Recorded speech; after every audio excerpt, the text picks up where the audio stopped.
Se apaga lenta, tu sombra se बेरमपुर Madhya Pradesh की वादियों में बसा एक खूबसूरत गांव। लेकिन इस गांव में छिपे थे कुछ ऐसे भयानक रहस्य जिन्होंने उस सदी में निवास करने वाले साहसी लोगों के दिल में भी एक खौफ पैदा कर रखा था।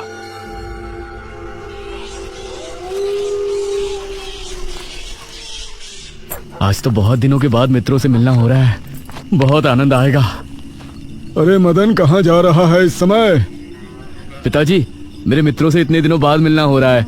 वो सुबह होने पर वापस नगर चले जाएंगे। अरे तुझे पता नहीं क्या, आज शनिवार की रात है। आज के दिन निशिर मोलो गांव में घूमते हैं। पिताजी, चाहे निशिर मोलो आए या नरकासुर, मुझे आज मेरे मित्रों से मिलने से कोई नहीं रोक सकता। ठीक है, लेकिन ध्यान रहे, जैसे ही तुमको उनके कदमों की आहट सुनाई दे और उनका वो मंत्र जिसको वो दोहराते हुए आगे बढ़ते हैं, तो उन्हें बिना देखे किसी ऐसी जगह छिप जाना जहां से ना वो तुमको देख सके ना तुम उनको। और जब तक उनकी आवाज आना बंद ना हो जाए, उनके सामने नहीं आना। वो 4 भयानक आदमी होते हैं जो अपने कंधों पर एक ताबूत को उठाए होते हैं, और अगर कोई उन्हें देख ले तो वो जिंदा नहीं बचता। मुझे पता है पिताजी, अब मैं चलता हूँ। ये कहकर मदन घर से निकल गया, लेकिन उसके पिता के चेहरे पर उसकी फिक्र साफ नजर आ रही थी। निशिर मोलो आ जाएंगे और साथ ले जाएंगे। ऐसा लगता है कि हमारे गांव के लोग अभी भी दूसरी सदी में जी रहे हैं। वो तेज तेज कदमों के साथ आगे बढ़ रहा था। कुछ देर बाद उसे जंगल की तरफ एक पगडंडी वाला रास्ता नजर आया। यहां से जाऊंगा तो जल्दी पहुंच जाऊंगा, यहीं से आगे बढ़ता हूँ। बिना ज्यादा सोचे वो जंगल के अंदर बने उस पगडंडी वाले रास्ते पर आगे बढ़ गया।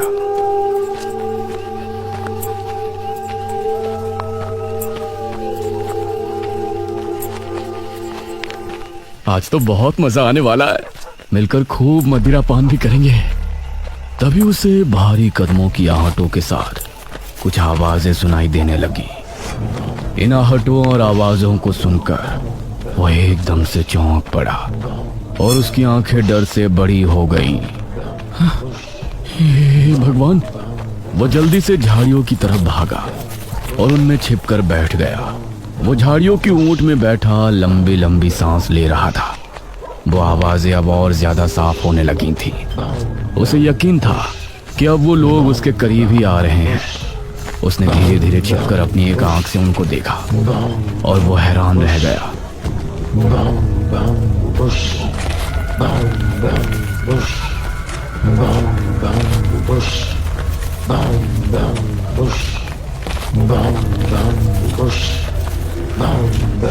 हे भगवान, मैंने इन्हें देख लिया। मदन पूरी तरह से झाड़ियों में छिप गया और कुछ देर अपनी सांस तक रोके वहां छिपा रहा। फिर उसने धीरे से झांक कर देखा तो अब वो लोग कहीं नजर नहीं आ रहे थे। लगता है चले गए। वो वहां से निकला और दोनों तरफ देखा तो वहां कोई नजर नहीं आया। शुक्र है भगवान। उसने एक कदम बढ़ाया ही था कि तभी उसे फिर से वही आवाजें अपने ठीक पीछे से सुनाई देने लगी। उसने एक झटके से पलट कर देखा तो वो चारों ताबूत वाले शख्स ठीक उसके पीछे खड़े थे।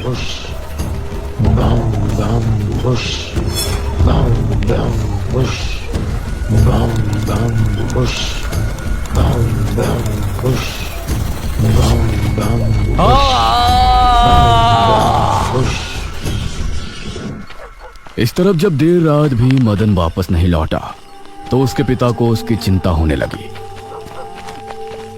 उसने गांव के एक आदमी विपुल को साथ लिया और जंगल की तरफ रवाना हुआ।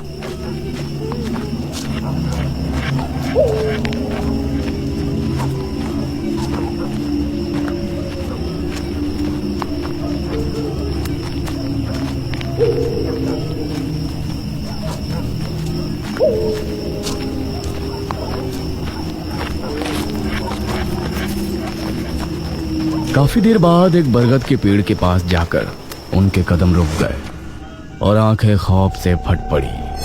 उन्होंने मदन को रहस्यमयी परिस्थिति में पाया। उसके चेहरे पर डर और आंखों में खौफ ऐसा नजर आ रहा था कि जैसे उसने हादसे से पहले बहुत ही भयानक मंजर देखा हो। मदन! 400 साल बाद अंधेरा जंगल, सुनसान रास्ता, चारों तरफ सिर्फ पेड़ पौधे और कोहरा। मेघना उनके बीच अकेली खड़ी थी।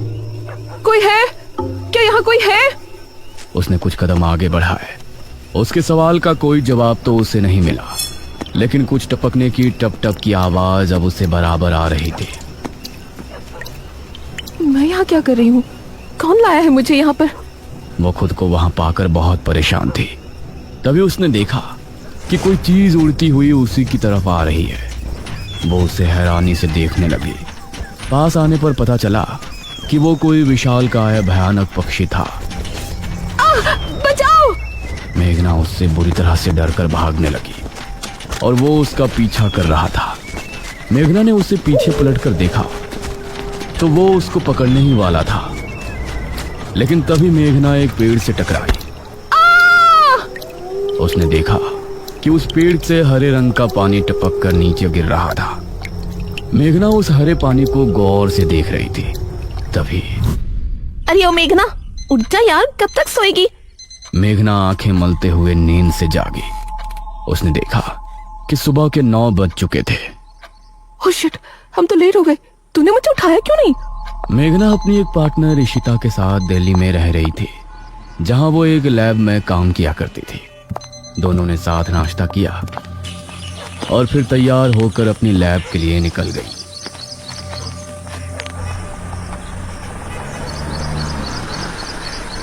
तेरा ऑमलेट खा खा कर मेरा पेट खराब हो चुका है। रोजाना कच्चा ही बनाकर दे देती है। शुक्र मना कि कच्चा भी खाने को मिल तो रहा है। तेरे भरोसे रहेंगे तो वो भी नहीं मिलने वाला। सोकर ही 9 बजे उठती है।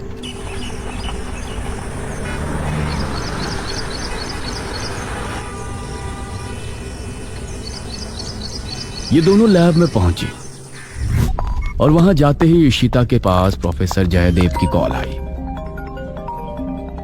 तुम दोनों ने इस बार बहुत समय ले लिया है। जो एंटीडोट बनाने का काम तुमको दिया था वो पूरा करोगे या नहीं? प्रोफेसर साहब, बस ये समझ लीजिए कि काम होने ही वाला है। आप हमें 3 दिन का समय और दीजिए। ये कहकर उसने कॉल काट दिया। तो इतने दिनों से प्रोफेसर को घुमा रही है, आखिर तू ये एंटीडोट तैयार करेगी कैसे? ये सुनकर इशिता ने एक किताब निकाली।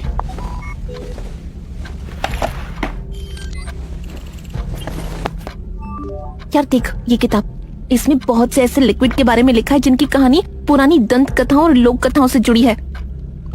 तो तू कहना क्या चाहती है?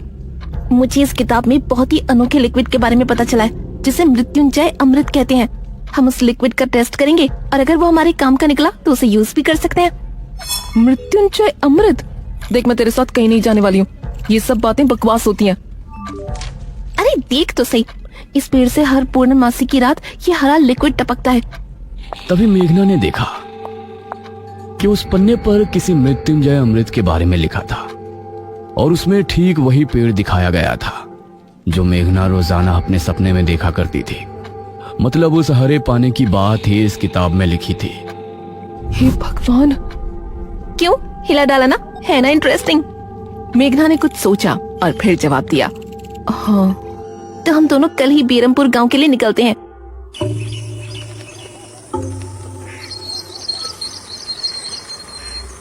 ये दोनों अगली सुबह ही बस से बेरमपुर के लिए निकल गई।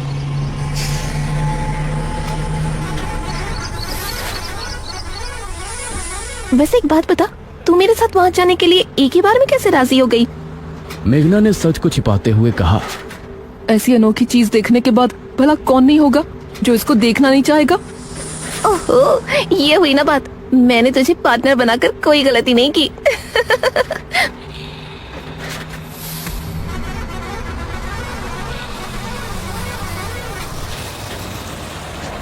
ये दोनों 5 घंटे के सफर के बाद एक जगह उतरी। इनके ठीक सामने एक बड़ा सा गेट था जिस पर नाम लिखा था बेरमपुर। इशिता और मेघना ने जैसे ही गेट के अंदर कदम रखा तो अचानक से मौसम बदला।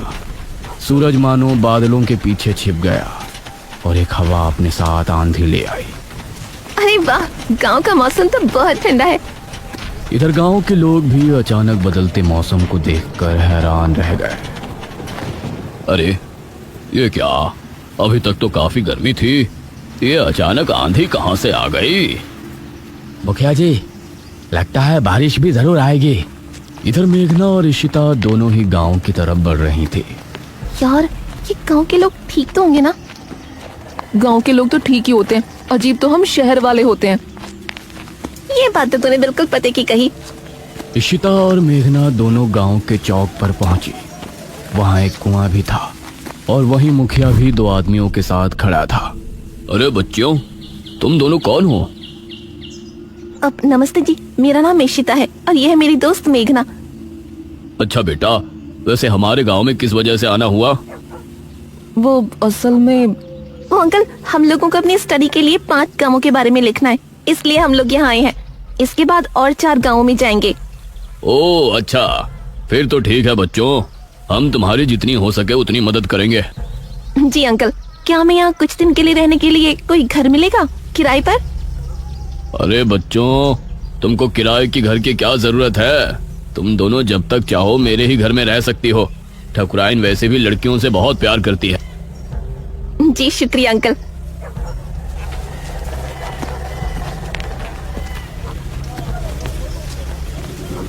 मुखिया इशिता और मेघना को अपने घर ले आया। तभी घर के मंदिर में जल रहा दीपक बुझ गया। अजी सुनती हो ठकुराइन? जी आई। ठकुराइन कमरे से बाहर आई। नमस्ते आंटी। नमस्ते बेटा। ओ जी, ये प्यारी प्यारी बच्चियाँ कौन है? ये दोनों शहर से अपनी पढ़ाई के सिलसिले में आई हैं। हमारे गांव के बारे में लिखना चाहती हैं। वो क्या होता है रे, वो रिसर्च करने आए हैं। तभी वहां पर एक और लड़का आया। क्या कहा? हमारे गांव पर रिसर्च? इशिता और मेघना ने उसे देखा। भला हमारे बेवकूफ गांव में आपको क्या मिल सकता है? ये सुनकर इशिता और मेघना हैरान रह गई। चुप करो अनुज, ऐसे कोई अपने गांव में बोलता है क्या? ये मेरा बेटा है अनुज। अनुज ने मेघा और इशिता की ओर देखा और उन्हें हाथ जोड़कर नमस्ते किया। नमस्ते। बेटा अनुज, जरा इन दोनों को वो खाली कमरा दिखा दो जो तुम्हारे कमरे के बराबर में है। ठीक है पिताजी। आओ देवियों। देवियों? अनुज कॉरिडोर से होते हुए उनको कमरा दिखाने ले जाने लगा। इसी समय गांव के मंदिर में बैठा पुजारी भगवान की आरती कर रहा था। तभी अचानक से दिया बुझ गया। ये संकेत तो ठीक नजर नहीं आ रहे। हे प्रभु, रक्षा करना। वैसे आप लोगों को रिसर्च करने के लिए यही गांव मिला था? अरे हम लोगों को 5 गांवों के बारे में लिखना है, तो इसीलिए जो भी गांव पास दिखा चले आए। इसके बाद और किसी गांव में जाएंगे। अच्छा। वैसे यहाँ कुछ ऐसा है जो कि रहस्यमय या ऐतिहासिक हो? हाँ है ना, एक राजमहल। राजमहल यहाँ? हाँ, 400 साल पहले जो यहाँ के राजा हुआ करते थे, उनका महल। वैसे अनुज, क्या तुम हमें उस महल में लेकर चलोगे? हाँ, तुम लोग जाना चाहोगी तो जरूर। तो ठीक है, रात को जब सब सो जाएंगे तो हमें वहाँ ले चलना। यह सुनकर मेघना इशिता को हैरानी से देखने लगी। रात के समय तुम लोग मजाक तो नहीं कर रहे? नहीं, हम तो चलने को तैयार हैं। तुम्हें डर लग रहा है तो बताओ। मेरा गांव है ये, मुझे क्यों डर लगेगा? ठीक है, ले चलूंगा, लेकिन पिताजी को और माँ को पता नहीं चलना चाहिए। ग्रेट। तो बताओ किस टाइम आ रहे हो? 12 बजे तक पिताजी और माँ दोनों सो जाएंगे। मैं उसी समय तुम लोगों को ले आऊंगा। हाँ सही है। ये कहकर अनुज ने उन्हें कमरे में छोड़ा और वहां से चला गया। ये क्या, हम तो उस मृत्युंजय अमृत के बारे में पता करने आए थे ना। अब हम ये राजमहल क्यों जा रहे हैं? अरे उसको सीधा पूछते तो उसे शक हो जाता ना। आज हम राजमहल चलते हैं और फिर कल उसे जंगल जाने को कहेंगे और वहाँ जाकर बातों ही बातों में उससे मृत्युंजय अमृत के बारे में पूछेंगे। ये सही है। इस तरफ गांव के लोग मौसम के बदलती ठंड से बहुत हैरान थे। पुजारी बार बार आसमान की तरफ देख रहा था, जहां उसे काला अंधेरा इधर उधर घूमता हुआ नजर आ रहा था। करीब 12 बजे जब मुखिया और उसकी पत्नी गहरी नींद में थे तो अनुज कमरे से निकला। अरे लगता है आ गया।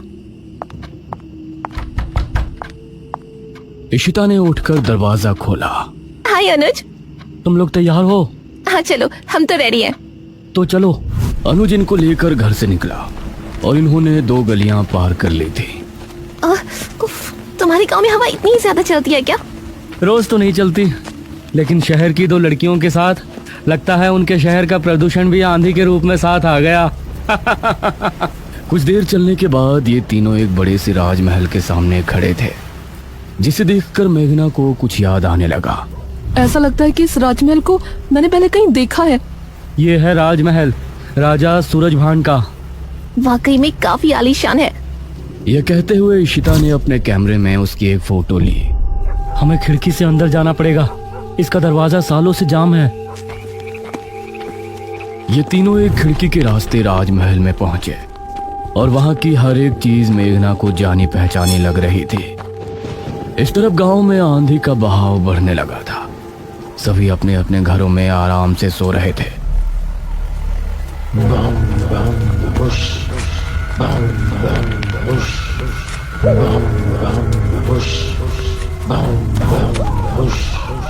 अरे ये आवाज तो निर्मोलो, गांव के सभी लोगों के दिलों में खौफ उतर आया। उसी समय मुखिया के कमरे में गांव का पुजारी हड़बड़ाता हुआ पहुंचा।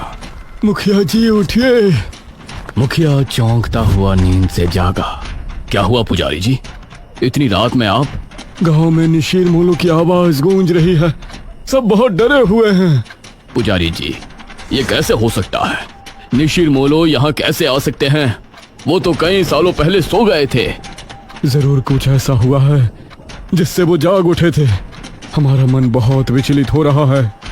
गांव के सभी लोग अपने अपने घरों में जाग चुके थे और डरे बैठे थे।